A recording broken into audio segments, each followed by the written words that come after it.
नमस्कार सगळ्यांना. आज मी बनवणार आहे पुष्पहार दळिया डोसा. तर ही एक हेल्दी डाएट रेसिपीज आहे. आता मी घेतला आहे रात्रभर भिजवून ठेवलेला दलिया.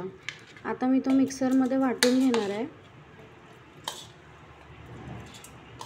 जे लोक डाएट करतात ते सुद्धा ही रेसिपी बनवू शकता. अतिशय चविष्ट अशी बनते. आणि शुगर ज्यांना आहे, ज्या लोकांना शुगर आहे ते लोकसुद्धा हे दलियाची रेसिपीज अशा वेगवेगळ्या पद्धतीने ट्राय करू शकता. माणूस एकाच पद्धतीने खाऊन कंटाळतो, म्हणून मी तुमच्यासोबत अशा वेगवेगळ्या प्रकारच्या रेसिपीज आणेन. आता आपल्याला 2 चम्मच मिक्स डाळ टाकायची आहे. मिक्स डाळ इझिली भेटते आजकाल डीमार्ट, स्टार बाजारमध्ये. तर ती 2 चम्मच टाकून घ्यायची आहे. त्यानंतर चवीप्रमाणे मीठ टाकायचं आहे आपल्याला. मी 1 चम्मच घेतला आहे मीठ.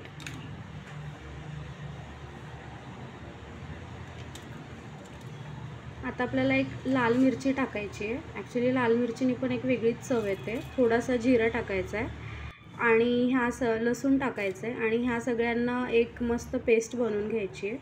मी ते सांगायचं विसरले, पण मी ह्याच्यात बेसन ॲड केलं आहे. तर तुम्ही बेसन जर टाकलं तर अतिशय कुरकुरीत होते डोसा.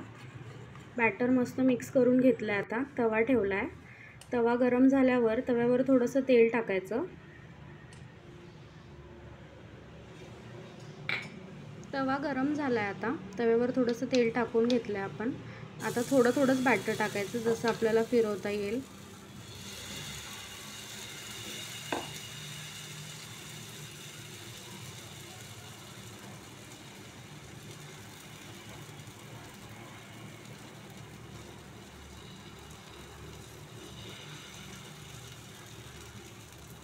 गोल अशा आकारामध्ये आपण डोसा बनवलेला आहे बघा.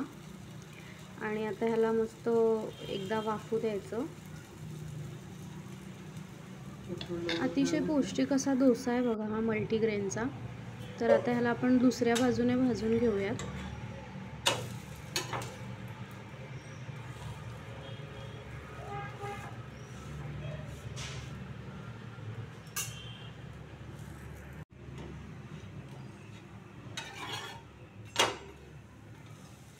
मस्त कलर आला आहे, ब्राऊन कलर आला आहे मस्त.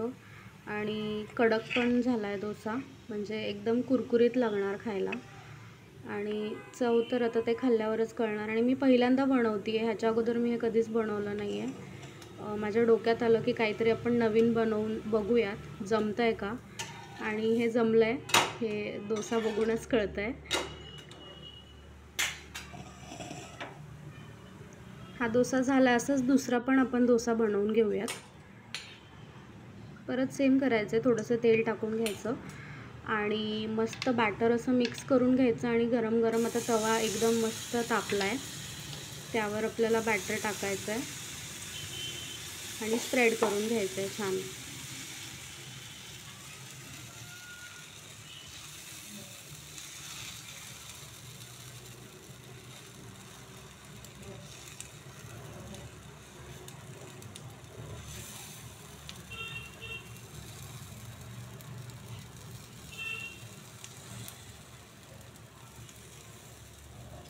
आता ह्याला पलटून खालच्या बाजूने आपल्याला वरच्या बाजूने भाजून घ्यायचं आहे. तवा गरम असल्यामुळे ह्याला बघ किती मस्त कलर आला आहे आणि कुरकुरीत पण झाला आहे. तर अशा पद्धतीने मी डोसा बनवला आहे पहिल्यांदा. तुम्हाला सगळ्यांना जर आवडला असेल तर सबस्क्राईब करा, कमेंट करा, लाईक करा आणि तुमच्या सगळ्या बहिणींकडे, महिलांकडे शेअर करा आणि असंच मला सपोर्ट करा. धन्यवाद.